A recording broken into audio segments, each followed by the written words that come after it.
리플과 스위프트 코드, 그러니까 국제 송금 서비스에 사용되는 이 서비스를 통합할 가능성에 대해 보도된 자료가 있어서 그 내용을 이제 영상으로 정리해 봤습니다. 리플과 스위프트 코드 간의 국제 금융 결제망 송금 서비스 기술을 통합한다는 뉴스가 이제 보도되었습니다.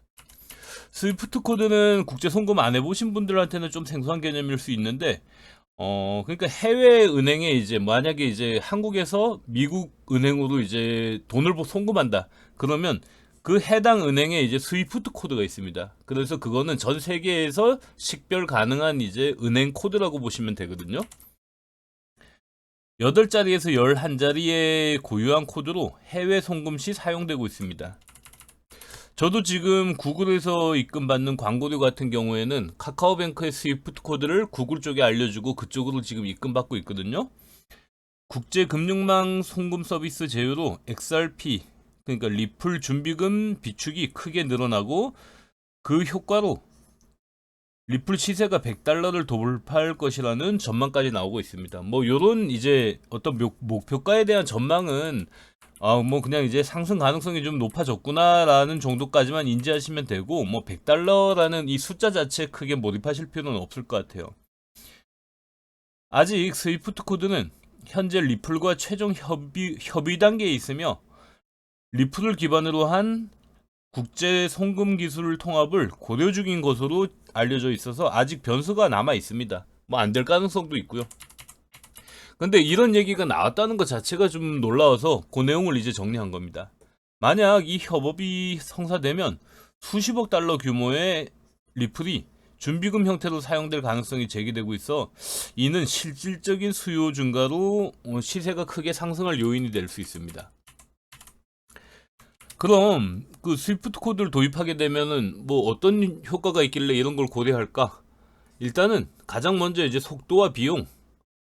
지금 이제 스위프트 코드는 해외에 이제 송금하게 되면은 최소 제가 보기엔 한 2, 3일 정도는 걸리는 것 같아요. 일단은 미국에서 한국은행으로 이제 송금하고 한국은행에서 그걸 뭐 원화로 환전해서 지금 그 입금할 때까지 이제 시간이 생각보다 많이 걸리고 있거든요.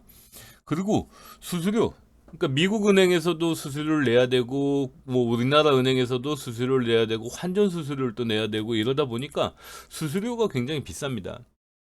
그 접근성, 전 세계 중소금융기관도 뭐 스위프트 코드가 없더라도 리플 지갑 주소나 이런 것들 이용해서 지금 이제 송금할 수 있는 요런 이제 체제가 될 수 있기 때문에 굉장히 간편하거든요. 실제 이제 리플을 많이 이제 주고 받아 보신 분들은 알겠지만 정말 간단합니다. 지갑 주소하고 그 데스티네이션 코드 요 두 가지만 알고 있으면은 뭐 국적에 상관없이 어디든지 이제 실시간으로 전송할 수 있거든요. 다만 아직은 보안이나 법적 규제, 뭐 그리고 이제 기술적 호환 이슈가 이제 존재하고 있기 때문에 그래서 이제 이 도입이 이제 얘기가 나왔으면은 뭐 바로 어떻게 되는 건 아니고 앞으로 상당히 이제 시간에 걸쳐서 이제 뭐 이런 것들이 논의가 돼 갈 겁니다.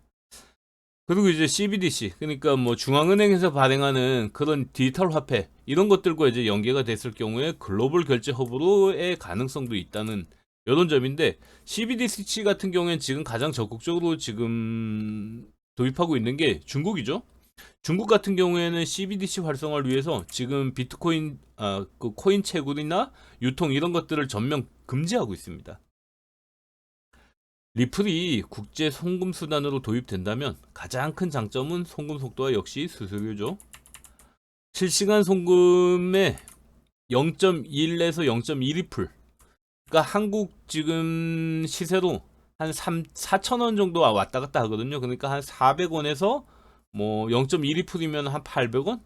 요 정도 수준이 되겠네요. 뭐 해외에서 직접 송금한 돈을 요 정도 수수료만 가지고 받을 수 있고 보낼 수 있다 그러면 굉장히 저렴한 건 맞습니다.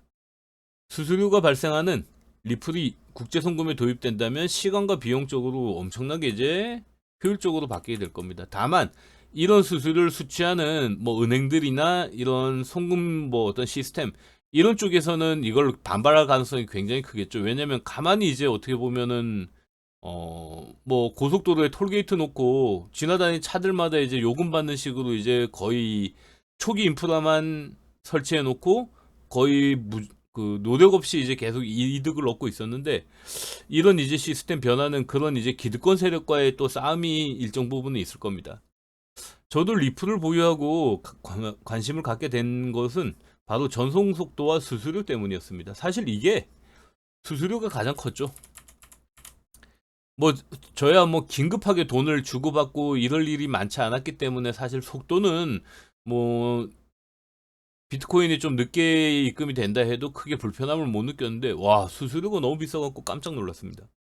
비트코인의 경우 소액을 송금하기에는 수수료가 너무 비싸기 때문에 항상 이제 제가 뭐 해외 거래소에서 국내 거래소, 국내에서 해외 거래소로 이제 송금할 때는 리플을 매수해서 이제 송금을 했습니다. 근데 이렇게 하다 보니까 매수량이 자연스럽게 늘었고 보유 비중도 점차 늘어나게 돼서 왜 이럴까 이제 해서 이제 그 공부를 좀 해봤더니까 결국에는 이제 이런 송금 시에 이제 편안함, 그리고 이제 비용적인 혜택, 이런 것들로 앞으로 이게 미래가 밝지 않을까 이런 생각이 들면서 계속 이제 보유를 많이 하게 되더라고요. 그럼 리플과 스위프트 카드가 통합됐을 때 긍정적 부분과 우려점, 이 두 가지에 대해 이제 살펴보겠습니다. 먼저 통합 시 긍정적인 영향. 뭐 앞서 말씀드렸듯이 속도와 비용, 이건 아주 극적으로 개선될 겁니다. 스위프트 같은 경우에는 평균 송금 시간이 뭐 짧으면 하루에서 뭐 길면은 3일 이상 걸리거든요.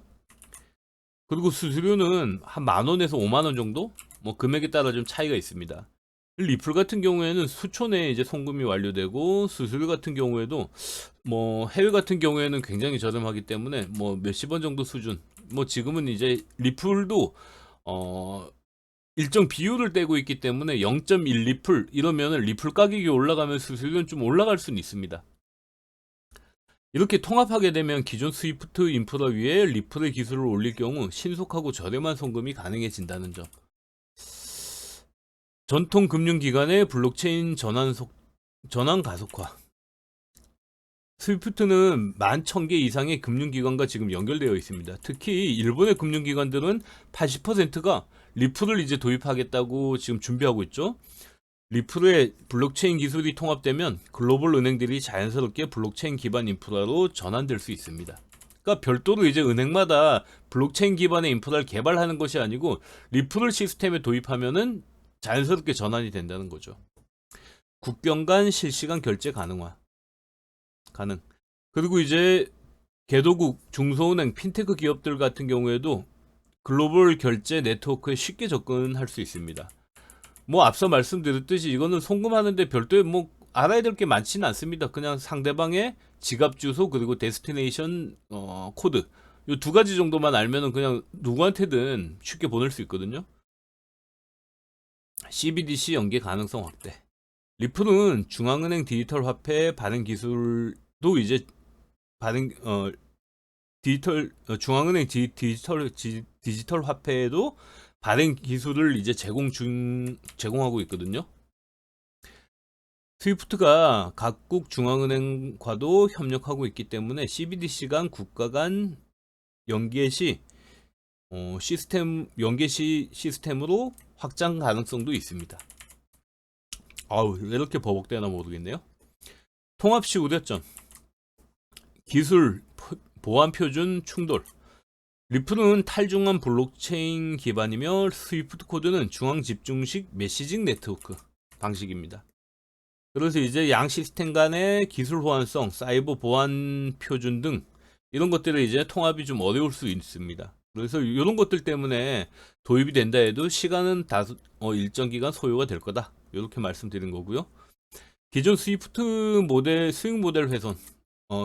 수수료 기반의 기존 스위프트 네트워크가 리플의 낮은 수수료 모델로 대체될 경우 기득권 은행들의 반발이 있을 수 있습니다.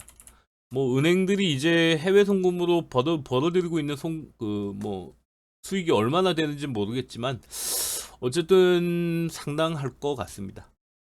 규제와 그리고 인증 이슈 이런 것들이 있는데, 리플이 사용하는 XRP 같은 토큰의 규제 불확실성을 안고 있고, 그리고 이제 전 세계 규제기관들이 암호화폐를 직접 결제망에 사용하는 것에 대한 거부감을 가질 가능성이 있다는 거.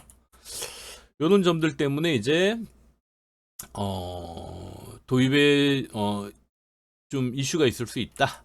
이런 부분인데 지금 해외 송금이 그 코인 같은 경우에는 뭐 지갑 주소하고 이런 것들로 간편하게 할 수 있는 게 일단은 KYC 인증을 마친 사용자들끼리 거래를 한다라는 전제가 깔려 있기 때문입니다. 그래서 중간에 뭐 본인 상대방이 누군지 이런 것들을 확인할 필요가 없이 인증받은 사용자끼리 이제 주고받을 때는 간편하게 지갑 주소만으로 주고받을 수 있는 겁니다. 3월 13일 리플이 두바이 금융서비스청으로부터 두바이 국제금융센터에서 규제된 암호화폐 결제 및 서비스를 제공할 수 있도록 승인받았다는 소식이 있었죠. 그리고 뭐 일본에서는 약 80%의 은행이 2025년까지 리플을 시스템에 통합할 것이라고 합니다. 뭐 요거는 지금 그 소프트뱅크의 자회사라고 해야 되나? 그 SBI 홀딩스가 굉장히 강력하게 지금 추진하고 있거든요. 이번 스위프트 코드와의 통합은 전 세계 금융 시스템에 리플이 도입될 가능성을 뭐 열었다? 뭐 열었다보다는 가능성을 보여줬다? 이런 정도로 이제 해석하면 될 것 같습니다. 비트코인도 비트코인이지만 리플에 관한 호재가 사실 상당히 많습니다. 리플에 관한 기사는 결제 시스템에 도입된다, 도입되었다, 뭐 이런 기사들이거든요. 그러니까 어떤 뭐 가치에 대한 희소성이나 이런 것들 때문에 올라갈 거다, 사람들의 수요가 뭐 증가하기 때문에 올라갈 거다, 이런 이제 어떤 시장 논리에 대한 게 아니고 실체가 있는 호재들이기 때문에 기대가 상당히 큰 겁니다. 2025년 3월 SEC가 리플을 상대로 제기했던 남은 소송을 철회한 것으로 지금 알려졌죠. 근데 철회하면서 철회 이유를 밝히지 않았기 때문에 아직은 이제 뭐 뭔가 다시 다른 소송에 대한 여지가 남은 것 아닌가, 뭐 이런 것들. 그래서 시장이 굉장히 조심스러워하고 있는 분위기입니다. 시세가 약간 오르긴 했지만 사실은 리플의 가장 큰 그 족쇄를 걸고 있던 그 소송 철회가 요 정도 가격 상승으로 끝날 호재는 아니거든요. 그러니까 뭔가 아직은 시장에서는 확인되지 않은 사실들이 좀 있는 것 같습니다. 트럼프 대통령은 리플을 포함한 비트코인 등 가상화폐를 전략 자산으로 비축하는 행정명령에 이제 서명했죠. 뭐 미국 내에서는 뭐 반발도 있겠지만은 지금 트럼프 대통령과 행정부 그리고 이제 백악관 이런 이제 주요 인사들이 지금 그 암호화폐 우호적인 인사들로 다 교체가 됐기 때문에 아마 속도가 상당히 빨라질 겁니다. 우리나라도 경험해봐서 알겠지만 대통령의 가장 강력한 권한은 인사권이잖아요. 그러니까 트럼프가 지금 그 인사권을 활용해서 암호화폐를 적극적으로 추진할 이제 인사들을 지금 주요 보직에 배치하고 있기 때문에 향후 뭐 가상화폐 자산에 대한 뭐 아직은 우려하시는 분들도 있는 것 같은데 우려보다는 기대가 점점 커지고 있어서 관심을 좀 가져보는 게 좋을 것 같습니다. 오늘 영상 이만 마치겠습니다.